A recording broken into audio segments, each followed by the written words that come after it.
Okay, this is a firefish, and then this is a purple firefish. So you can see they're the same species, but the variety is different, and they're really cool, peaceful fish. So these are a starfish that is like really fast moving. Most people think of sea stars as slow. These guys could like run right up your arm if they wanted to.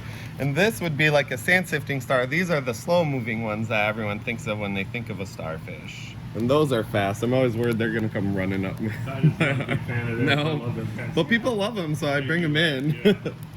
Have to get a lift. They're kind of the higher end freshwater fish, I would say, right? But you know, like the farm to table.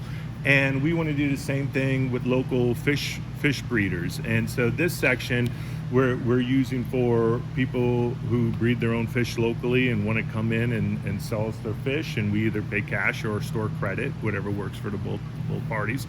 But then that's kind of cool because, you know, you're buying a local fish and where it came from, and we know the story, we know the breeders, it's healthy, right? So it's kind of cool.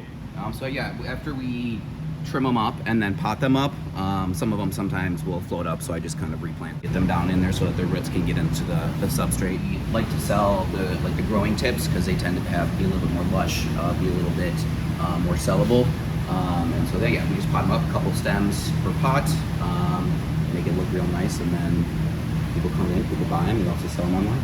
Really pretty. Where they all start at. I mean, we start as like small little frags, and then we put them on these tiles here because they're just easy to keep moving around and set on the plates, and then they grow from little tiny frags into these huge colonies, and then we take and cut down and break off little pieces or cut them on a wet saw depending on the type of coral, and then we'll glue it to what's called a frag plug. It's like a little ceramic disc with a peg on the bottom of it that'll mount into these frag racks easily. And we keep a handful of fish in the systems because they help eat up the algae, but they also produce waste when we feed them, and that's what feeds the corals. About 70 or 80% of corals' growth comes from the light, but they're an animal, not a plant. So they need some food too, and in this case, there are coral foods, but we just prefer to feed our fish heavily, and then their waste is what actually feeds the corals, the leftover things that they need.